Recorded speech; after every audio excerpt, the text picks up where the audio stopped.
नमस्कार दोस्तों, ज्ञान सागर में आपका स्वागत है। तो चलिए बात करते हैं third part of kinetic war, और इसमें थर्ड कैनेटिक वॉर को डिस्कस करेंगे। इसमें 7 ईयर वॉर को डिस्कस करेंगे। 7 ईयर वॉर के क्या कॉन्सिक्वेंसेस होते हैं, ठीक है, वो भी डिस्कस करेंगे। और 7 ईयर वॉर होता कैसे, शुरू कैसे होता है, और वो कैसे थर्ड कैनेटिक वॉर पे इफेक्ट डालता है, इसमें भी डिस्कस करेंगे, ठीक है। तो चलिए बात करते हैं कहाँ से शुरू होता है। देखिए, ये शुरू होता है अपना सिलेसिया से, ये सिलेसिया वाला रीजन। अभी हमने फर्स्ट में क्या पढ़ा था, यहाँ पे सेंट डेविड पढ़ा था, सेंट डेविड अपना कैनेटिक वॉर पढ़ा था, ठीक है। कैसे जो डुप्लेक्सिस है, डुप्लेक्स को हटाया जाता है, गदेहू आता है, ठीक है, वो ये डिस्कशन। कैसे रॉबर्ट क्लाइव का पूरा करिश्मेटिक पर्सनालिटी बन जाता है, कि मतलब ऑफिसर बन जाता है, बेस्ट बन जाता है, ठीक है। उसके बारे में ये हमने बात किया था पिछली बार। अब यहाँ पे देखते हैं कि थर्ड कैनेटिक वॉर में कैसे इफेक्ट डालता है। अब ये देखिए, थर्ड कैनेटिक वॉर शुरू कहाँ से होता है। देखिए, थर्ड कैनेटिक वॉर होता है अपना शुरू, ये जो अपना 7 ईयर वॉर है, 7 ईयर वॉर, ये कहाँ पे होता है, ये ऑल ओवर वर्ल्ड होता है। देखिए, फर्स्ट वर्ल्ड वॉर कब हुआ था, 1914 को, ये माना जाता है। लेकिन कहीं कहीं पे किताबों में रेफरेंस है कि फर्स्ट वर्ल्ड वॉर, ये 7 ईयर वॉर को भी फर्स्ट वर्ल्ड वॉर बोला जाता है। फर्स्ट वर्ल्ड वॉर कहीं कहीं पे रेफरेंस है, क्योंकि most of the countries of the world इसमें इन्वॉल्व थे। देखिए, 7 ईयर वॉर में कौन कौन इन्वॉल्व थे। रशिया इन्वॉल्व था, ये देखिए, Russia, Britain, Hanover, Iroquois, Portugal, Hesse, ब्रुनेस, क्या क्या नाम है, ये सब इन्वॉल्व थे। France, Austria, Russia, Spain, Sweden, Saxony, Mughal empire, Mughal भी एम्पायर है, सोचिए कहाँ पे, 7 ईयर वॉर में। देखिए, अब देखिए, ये शुरुआत कहाँ से होता है 7 ईयर वॉर, ये फर्स्ट ईयर शुरुआत होता है सिलेसिया से। क्योंकि देखिए, जैसे हमने फर्स्ट कैनेटिक वॉर में जो हमने Austrian war of succession discuss किया था, क्या ऑस्ट्रियन वॉर ऑफ सक्सेशन, यहाँ पे होगा, दिखाता हूँ। Austrian war of succession discuss किया था, ये देखिए, जो हैब्सबर्ग डायनेस्टी था, हैब्सबर्ग डायनेस्टी था, यहाँ की रानी जो मारिया थेरेसा को बनाया जाने वाला था, ठीक है। अब यहाँ पे क्या होता है, एक ग्रुप बन जाता है, ब्रिटिश ग्रुप बनता है, डच का ग्रुप बनता है, रशिया ग्रुप बनता है अगेंस्ट फ्रांस, स्पेन, पर्शिया, बर्गिया। ये फ्रांस, स्पेन बोलता है कि नहीं, हम इसको नहीं रानी रहने देंगे, और ब्रिटिश बोलता है नहीं यार रहने दो ये सब, और इसको सपोर्ट, फिर इनके बीच में युद्ध होता है। अब वहीं पे जो प्रशिया होता है, प्रशिया जो होता है, ये ऑस्ट्रिया का, ये हैब्सबर्ग डायनेस्टी का सिलेसिया वाला रीजन कब्जा कर लेता है। देखिए, कब्जा कर लेता है, यहाँ पे सिलेसिया वाला रीजन कब्जा कर लेता है। अब यहाँ पे क्या है, ऑस्ट्रिया को सिलेसिया वापस चाहिए, क्योंकि आप तो युद्ध वगैरह खत्म हो जाए, ऑस्ट्रिया भी अपने कुछ फाइनेंशियल अच्छे पोजीशन पे आ गई है। तो अब इसको प्रशिया से, ऑस्ट्रिया वर्सेस प्रशिया से इसको अपना जो है सिलेसिया वाला रीजन वापस है। क्योंकि देखिए, सिलेसिया एक आयरन रिच रीजन है। आप देखो सिलेसिया कहाँ पे है, ये देखिए यहाँ पे सिलेसिया, और यहीं पे जो अपना राइन रिवर है, राइन रिवर जहाँ पे कोल वगैरह में नंबर 1 है, ठीक है, कोल वगैरह मिनरल्स वगैरह, तो यहाँ पे सिलेसिया में अच्छे खासे मिले, तो वो उसको चाहिए रहता है कि नहीं मुझे चाहिए, ऑस्ट्रिया बोलता नहीं मुझे चाहिए। अब यहाँ पे दिक्कत देखिए क्या होता है। पहले में क्या था, ब्रिटेन किसके साथ था, ब्रिटेन देखिए, ब्रिटेन किसके साथ था, ब्रिटिश एंड हैब्सबर्ग, जो आपका ऑस्ट्रिया ये साथ में है। यहां पे देखिए पार्टी बदल दिया, यहां पे ब्रिटेन जो है इसके साथ हो जाता है, ब्रिटेन प्रशिया के साथ हो जाता है, क्योंकि ऑस्ट्रिया और फ्रांस एक ट्रीटी साइन करते हैं, ट्रीटी ऑफ वर्सेल्स। यहाँ पे क्या डिस्कस होता है ना, कि ब्रिटेन, देखिए ब्रिटेन हमेशा एक्सपांशनिस्ट पॉलिसी में रहता है, ये हर जगह पे, ये रहा अपना ब्रिटेन, ये बोलता है यहाँ पे अटैक करेंगे, यहाँ पे अटैक करेंगे, यहाँ पे अटैक करेंगे, वो वाला रीजन अपने अंदर लेंगे, वहाँ पे कॉलोनाइज करेंगे, अफ्रीका में कॉलोनाइज करेंगे, हर तरह से। यहाँ पे जो पार्टी होता है ना अपना इंडियन सिस्टम में, जैसे पॉलिटिकल पार्टी तुरंत पार्टी चेंज करते हैं, यहाँ से वहाँ, यहाँ से वहाँ, आलाराम गिलाराम वाला आपने सिस्टम सुना होगा। तो यहाँ पे भी ये वगैरह वगैरह सब अपना पॉलिटिकल पार्टी जैसा पार्टी चेंज करते थे। तो फ्रांस ने चेंज कर लिया, ऑस्ट्रिया के साथ हो गया, ब्रिटेन ये पर्शिया के साथ। अब यहाँ पे 7 ईयर वॉर शुरू हो जाता है, और फिर यही नहीं, 7 ईयर वॉर शुरू हो जाता है all over the world, India में भी शुरू हो रहा है। अब मैं आपको यहाँ बता दूं, ये 1758-59 के बाद चल रहा है, मतलब यहाँ पे प्लासी का युद्ध ब्रिटिश जीत चुका है, ब्रिटिश के हाथ बंगाल का खजाना लग चुका है, इसके हाथ में दिवाली राइट्स आ चुकी है, पैसे भरपूर है, all over the world colony expand कर लिया है, इधर उधर हर जगह कॉलोनी एक्सपैंड कर ली है, ठीक है। अब ब्रिटिश पावरफुल है, बोलते दादा बन गया अभी तो ब्रिटिश अब दादा बन गया है, ठीक है। अब देखिए यहाँ पे ये देखिए, ये वाला जो अपना जो बंगाल का रीजन है, बंगाल प्लासी जीत चुका है, ठीक है, सिराजुद्दौला से प्लासी जीत चुका है, इसके बाद पैसे आ चुके हैं। अब ये ऑफेंसिव हो गया है, ऑफेंसिव हो गया। अब ऑल ओवर द वर्ल्ड, जैसे हमने यहाँ पे डिस्कस किया, ठीक है, यहाँ पे डिस्कस किया, अब ऑल ओवर द वर्ल्ड युद्ध शुरू हो गया। प्रशिया और ऑस्ट्रिया का हाई युद्ध चल रहा है, इधर अलग युद्ध चल रहा है, इधर अलग युद्ध चल रहा है, फ्रांस और ब्रिटेन का यहाँ पे युद्ध चल रहा है। ये देखिए ये रहा अपना ओहियो वैली, ओहियो वैली है, यहाँ पे देखिए ये जो टेरिटरी है, ये टेरिटरी जो दिख रहा है, ये वाला और ये वाला, ये अपना ब्रिटिश का है, ब्रिटिश का है, ठीक है, ये अपना ब्रिटिश का है, ये ब्रिटिश का है, ठीक है। अब ये वाला जो रीजन है, ये वाला, ये अपना फ्रांस का है, फ्रांस का है ये वाला, फ्रांस।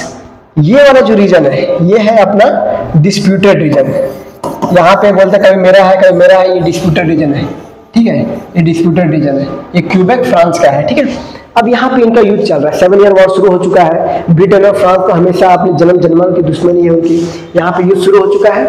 अब ओहियो वैली का जो युद्ध होता है, ब्रिटेन हरा देता है इसको, ब्रिटेन फ्रांस को हरा देता है, बुरी तरह से हरा देता है, यहाँ पे जीत गया, ठीक है।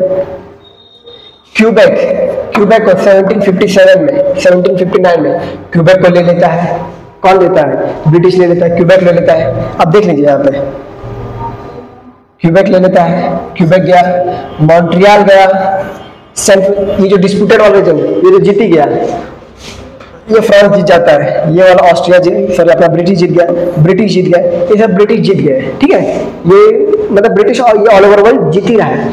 इंडिया में भी वांडी वॉश हुआ, जो अभी हम कर्नाटक में डिस्कस कर रहे हैं, तो यहाँ पे हुआ वांडी वॉश। और वांडी वॉश का देखिए जरा क्या है, ठीक है। वांडी वॉश हुआ, कब हुआ वांडी वॉश? इसको वंदी वसाई बोला जाता है, वंदावसी, वंदावसी बोला जाता है, 1760 में हुआ, ठीक है। अब यहाँ पे एक रहता है काउंट लैली, काउंट डी लैली, लैली ये रहता है फ्रांस के साइड से, क्योंकि गोदेहू को सिर्फ नेगोशिएशन करने के लिए बुलाया गया था कि आप जाओ ब्रिटिश के साथ नेगोशिएट करो, कि झगड़ा वगड़ा ना करें, झगड़े में किसी कुछ रखा नहीं है, इसलिए काउंट डी लैली को बुलाते हैं कि भाई तुम जाओ फ्रांस का टेरिटरी एक्सपेंशन करो, ठीक है, जैसे डुप्लेट करना तुम भी टेरिटोरियल एक्सपेंशन करो। अब ब्रिटिश के साइड में रहता है, ब्रिटिश के साइड में था ये आयरकूट,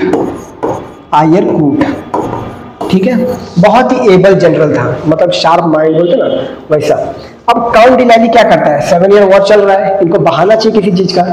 अब ये सेंट डेविड फोर्ट पे अटैक कर देता है, सेंट डेविड फोर्ट पे अटैक कर देता है। अब जान रहे हो ब्रिटिश तो ऑफेंसिव बन गया, बोलते दादा बन गया। अब इसके पास पैसा है, नुस्ता पैसा, इसके पास पैसा है, पैसे के बाद इसके पास और क्या क्या है, मिलिट्री है, मिनरल रिच रीजन है, ऑफिसर्स अच्छे खासे ऑफिसर्स है। अब देखिए अब सेंट डेविड पे अटैक किया, इसने भी अटैक कर दिया सेंट डेविड पे, मतलब अटैक मतलब ये फ्रेंच पे अटैक कर दिया बचाने के लिए। अब वंदावसी एक जगह पे है, वंदावसी पे दोनों का युद्ध चलता है, इसका और इसका, ये अपना ब्रिटिश का। अब ब्रिटिश यहाँ पे डिसिसिवली मतलब भयानक तरीके से जीत जाती है, ब्रिटिश जीत जाती है, क्योंकि इसके पास सब कुछ है ना, अभी ब्रिटिश के पास अभी सब कुछ है। ब्रिटिश यहाँ जीत गया, कहाँ पे अपना इंडिया जीत गया, ब्रिटिश, ठीक है।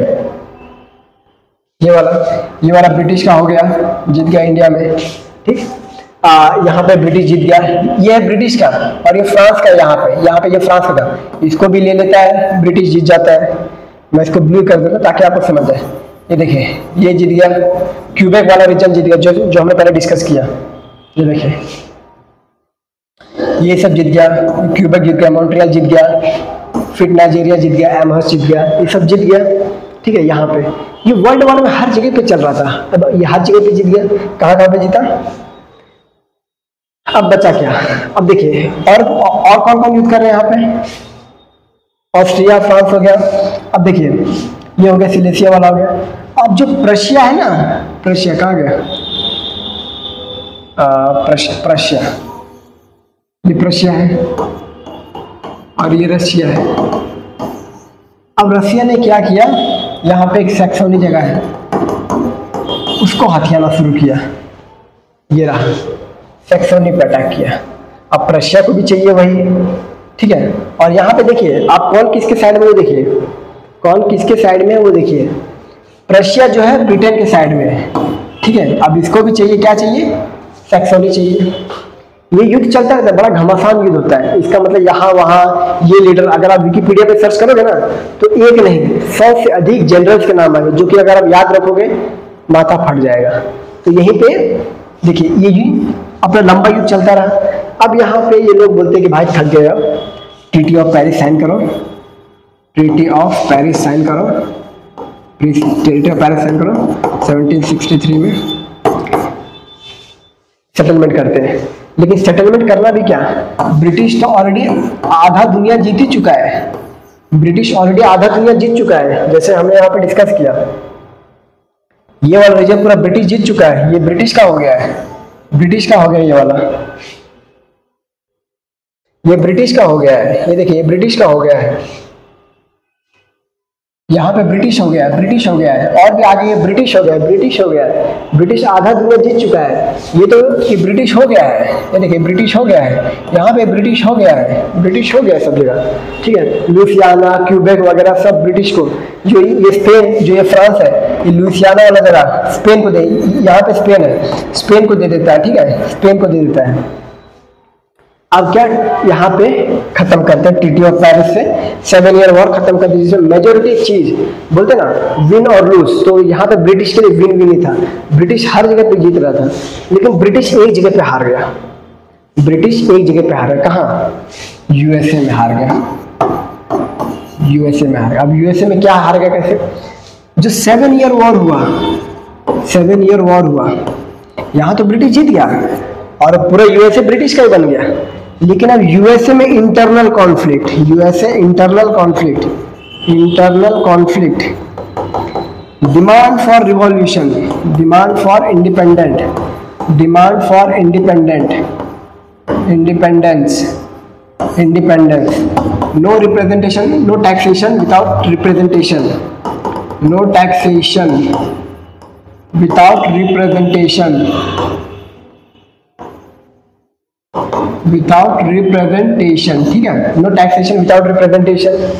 अलग अलग टैक्स हो गया, शुगर टैक्स हो गया, sugar tax, T tax, T tax, salt tax, जितने भी टैक्स है सब लगाओ, salt tax, cloth tax, textile tax, सब टैक्स लगाना शुरू किया। क्यों, ब्रिटिश बोलती थी कि 7 ईयर वॉर तो हम जीत गए, लेकिन ये जो अमेरिकन से यूएसए वाले हैं, ये तो अभी हमसे ये कर रहे हैं, ये कर रहे हैं, ये कर रहे हैं, तो टैक्स पे टैक्स लगाना शुरू करते हैं। अब यूएस बोलता है कि भाई बात अब बहुत हो गया, अब हमें चाहिए इंडिपेंडेंस, अब हमें चाहिए, इससे आज़ादी चाहिए, नहीं रहना। तो 1784 में यूएसए बन जाता है, यूनाइटेड स्टेट्स ऑफ अमेरिका। जो 13 कॉलोनीज रहता है ना, 13 कॉलोनीज, ये हम कभी डिस्कस करेंगे, यूएसए का रिवॉल्यूशन, ठीक है, अमेरिकन रिवॉल्यूशन में डिस्कस करेंगे कभी। तो ये था, तो ये ब्रिटिश का सबसे बड़ा हाथ था, यूएसए पैदा हो गया। The birth of United states of America कब, 1784, birth of United states of America. ये था 7 ईयर वॉर, और हमने ये डिस्कस कर लिया क्या,